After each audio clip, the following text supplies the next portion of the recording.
Qëllimi parsor i këtij projekti është integrimi i natyrës me jetesën urbane. Unë sloganin e dashuroj sloganin që ka Pajtoni Residence dhe është pikërisht epiqendra e re e Tiranës. E quajmë epiqendër jo vetëm për metrat katror, që bëjmë fjalë për 155.000 metra katror në Ardim, por edhe për sensin e fortë komunitar që synon të përcjellë ky objekt. Projekti është konceptuar me 11 godina. Risia në këtë rezidencë është që në katin 0, pra në katin bardhe, ne mos kemi asnjë makinë.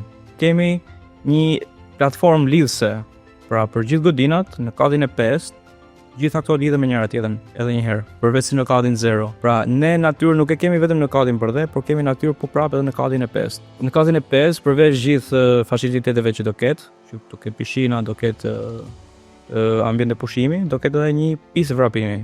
Okej. Fjalë për 1 kilometër pistë. Ma përshkruaj Pajtoni Residence me 3 fjalë. Autonomi, bashkëveprim komunitar, edhe qetësi shpirtërore. Ndodhet pas qendrës Pajtoni, prandaj dhe mban emrin Pajtoni Residence.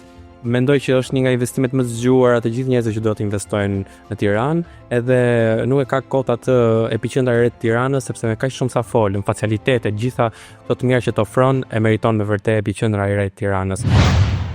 Për të parë episodin e plot, klikoni linkun në bio dhe subscribe në YouTube për më shumë.